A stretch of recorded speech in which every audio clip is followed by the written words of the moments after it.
Data merupakan tajuk yang terakhir bagi subjek matematik tahun 2. Anda bersama dengan saya, Cikgu Edrin, di channel YouTube Cikgu Edrin. Bagi yang belum lagi subscribe, sila tekan button subscribe yang di bawah untuk mendapatkan video matematik yang terkini. So, apa tunggu lagi? Jom kita masuk ke kelas.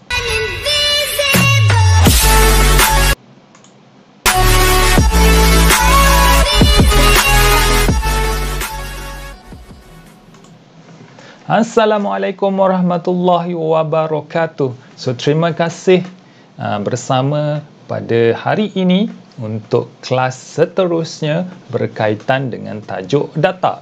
Tajuk data ini murid-murid telah belajar pada darjah 1 yang hari itu. So, data ini adalah kumpulan maklumat. Yang mana di dalam data ni kita telah mempelajari kaedah gundal. Okey, siapa lagi ingat kaedah gundal? Siapa kalau ingat sila komen dekat bawah. Saya ingat. Okey, jom kita pergi kepada tajuk pada hari ini. Okey, boleh lihat pada skrin sekarang. Apa yang cikgu dia kata? Ada berapa warna bunga? Ada berapa warna bunga? Murid jawab ada 3 warna. Apakah warna yang pertama? Warna merah. Yang kedua warna biru dan yang ketiga warna kuning. Okey, so inilah kumpulan data yang kita nak kumpulkan mengikut warna. Okey, cara kumpul data kita dah belajar pada tahun lepas. Darjah 1 dahulu kita menggunakan kaedah gundal ataupun piktograf. Okey, jadi kalau kita lihat pada gambar rajah, warna merah ada berapa? Kita tengok dulu gambar rajah warna merah tadi. Okay, kita kira warna merah ada berapa? 1, 2, 3, 4, 5, 6, 7, 8, 9, 10, 11, 12.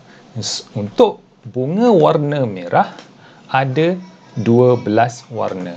So kita gundal, jangan kita tulis 12.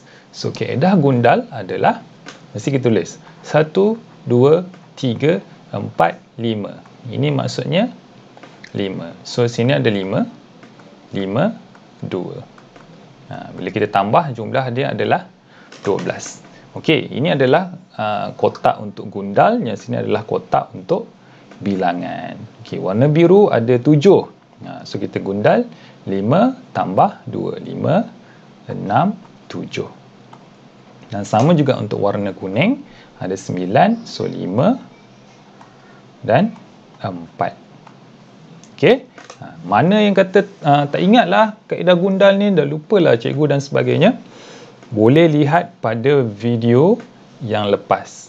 Okey, tajuk dia adalah kaedah gundal. Okey, pada hari ini apa yang kita nak fokus adalah kaedah seterusnya, iaitu carta palang. Daripada data yang kita dapat ataupun kita menggunakan kaedah gundal dan kita dapatkan berapa bilangan dia, kemudian kita nak masukkan di dalam carta palang. Okey, hari ini kita melihat kenali carta palang. Ada berapa carta palang, macam mana nak buat carta palang, apakah yang ada di dalam carta palang. Yang pertama, dia mesti ada tajuk. Okey, ini adalah contoh bagi mainan yang disukai oleh murid. Itu tajuk dia, mainan yang disukai. Yang kedua, dalam carta palang dia mesti ada paksi. Ni anak panah ni paksi lah. Okey, dipanggil paksi mengufuk. Okey, yang kedua adalah paksi mengufuk. Paksi mengufuk ni apa maklumat kena ada? Kalau ini cerita tentang mainan, dia mesti kena cerita tentang jenis mainan. Maklumat yang kena ada dekat bawah ni adalah jenis mainan. Dia bukan nombor, dia kata jenis mainan. Ada berapa jenis mainan? Robot, anak patung, kereta mainan. So ada 3 jenis mainan. So kita tulislah jenis-jenis mainan tu. Apa maklumat yang seterusnya? Yang ketiga, kita kena ada paksi mencancang. Ingat, mengufuk dia melintang macam ni, mencancang menegak. Okey, pada paksi mencancang ni apa maklumat kena ada? Dia ada bilangan. Kalau dia cerita tentang murid, bilangan murid. Kalau cerita tentang ibu bapa adalah bilangan ibu bapa. Tapi paksi mencancang ini adalah bilangan ataupun nombor dia. Okey, contohnya robot. Ada berapa orang yang suka robot? Ada 6. Maksudnya tinggi dia sampai nombor 6 sahaja. Ini adalah palang dia lah. Okey, ini cara kita nak lukis palang. So, ketinggian dia bergantung kepada data kita. Anak patung, berapa orang yang suka anak patung? 4. Kereta mainan, berapa orang yang suka kereta mainan? 8. Mudah tak? So, ini dipanggil carta palang mencancang. Okey, dia kena ada tajuk, dia kena ada paksi mengufuk dan juga paksi mencancang. Okey, kemudian baru kita lihat data kita, barulah kita lukis dia punya palang berapakah ketinggian. Jelas? Okey, kalau jelas, komen jelas. Ada patah calang yang lain tak? Ada. Carta palang yang kedua adalah carta palang mengufuk. Dia sama dilawan kepada carta palang mencancang tadi. Kalau mengufuk, maknanya bilangan ini pada paksi mengufuk. Yang dekat sini. Paksi mengufuk. Okey, maknanya jenis-jenis ataupun nama tu adalah pada paksi mencancang yang dekat sini. Okey, maksudnya ada 4 jenis jus. Nenas, jambu, oren, tembikai. So, atas ni tajuk dia. Tajuk kena ada. Jus yang digemari oleh murid. Paksi mengufuk bilangan murid. Paksi mencancang jenis jus. Nenas, ada berapa orang yang suka nenas? 5. So, 5 orang yang suka nenas. Jambu, 3. Oren 7 dan tembikai 10. Mudah tak? Kalau kita lihat kepada carta ni, kita dah tahu dah berapa data setiap maklumat yang diberi. Tak perlu kita tanya berapa orang yang suka nenas, berapa orang yang suka jambu. Daripada data yang kita dah ambil tu, kita dah gundal, kita dah tahu berapa bilangan dia. So kita nak tunjuk dia ke orang. Ini adalah jus-jus yang ada. Ada berapa orang dan jumlah dia berapa. Kan lebih menarik kan? Okey. Okey, boleh dapat carta palang mengufuk dan juga carta palang mencancang. Okey, seterusnya kita pergi kepada contoh. Okey, lihat jadual rancangan televisyen yang digemari oleh satu kumpulan murid. Ini adalah gundal dia. Ada berapa rancangan? Ada 4. Kartun, hiburan, seram, sukan. Okey. Soalan dikata, berapakah murid yang suka tonton sukan? Dan soalan B, apakah rancangan yang paling digemari? Okey, ini soalan apa? Ini adalah soalan penyelesaian masalah. Diberi dalam bentuk ayat dan diminta murid untuk selesaikan. Kalau lupa kaedah ini, boleh lihat pada video yang ada tulis 2 dos. Apa yang diberi, apa yang ditanya, operasi apa nak digunakan, selesaikan. Dekat sini apa yang diberi? Rancangan. Ada berapa rancangan? Ada 4. Ada maklumat tak? Ada. Dia dah gundalkan. Soalan dia kata apa? Apa yang ditanya?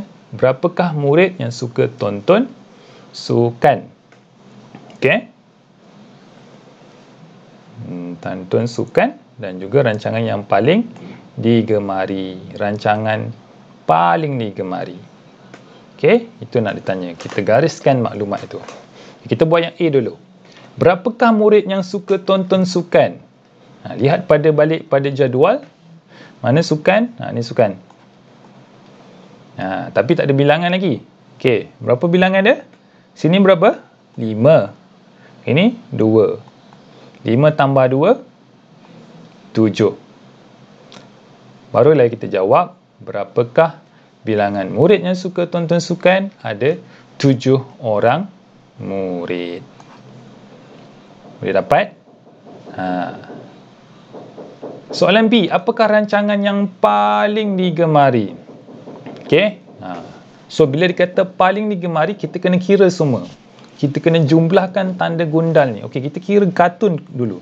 Kartun ada berapa ni? 5 tambah 5 tambah 5 tambah 3. Yang ini 5 tambah 5 tambah 2. Yang ini 3. Yang ini kita dah kira tadi 5 tambah 2. Okey, kita jumlahkan dahulu. Kartun ada berapa orang?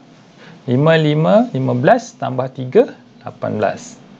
Hiburan 5, 10 tambah 2, 12. Seram ada 3. Yang sukan ada 7. Soalan ni kata apa?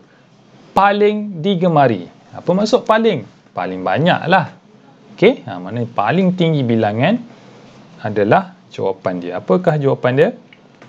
Kartun. Kartun adalah ada 18 orang murid yang suka melihat cerita kartun. Itulah jawapan dia. Kartun. Mudah tak? Okey. Murid paling banyak suka tonton kartun. Okey, tengok soalan yang kedua. Carta palang buku yang dibaca oleh 5 orang murid.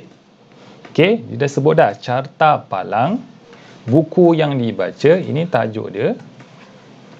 Okey, ini carta apa? Mencancang ke mengufuk? Kita tengok bilangan dia. So, bilangan dia dekat sini adalah carta palang mengufuk. So, ini bilangan dia. Yang ini adalah nama murid. So, ada berapa orang murid? Vinod, Alia, Stacy, Ramesh dan juga Zain. So, ada 5 orang. Okey, kita tengok. Vinod ni berapa buku dia baca? 11. Alia 8, Stacy 6, Ramesh 5, Zain 5. Okey. Berapakah buku yang Stacy baca? Stacy tadi baca berapa? 6. So jawapan dia 6. Siapakah yang baca buku sama banyak? Mana yang sama banyak? Kita tengok dekat sini. Zain 5, Ramesh 5. So jawapan dia Zain dan juga Ramesh. Dia baca buku sebanyak 5. Jangan jawab Ramesh dengan Zain saja. Dekat situ ada 2 soalan. Betul? Soalan ni kata siapakah? Itu soalan yang pertama. Sama banyak. Soalan yang kedua berapa? Nanti kalau jawab siapakah sahaja, berapa tak jawab, hilang markah. Okey, soalan C. Siapakah yang baca buku paling banyak? Okey, Vinod. Vinod baca sebanyak 11. Kalau tengok pada gambar rajah ni, dia tak tanya pun berapa banyak. Tapi Vinod ni lah yang paling panjang, sampai 11. Okey. Okey, itu sahaja untuk hari ini. Terima kasih banyak-banyak kerana sudi bersama dengan Cikgu Edrin pada petang ini. Bagi murid-murid yang baru sahaja melihat video ini, pastikan telah subscribe channel ini. Boleh lihat video ini balik. Kalau terlepas pada permulaan tadi, boleh lihat pada video ini pada bila-bila masa. So, kita akan bertemu lagi pada kelas yang akan datang. So, terima kasih banyak-banyak. Sampai kita berjumpa lagi. Assalamualaikum warahmatullahi wabarakatuh. Bye.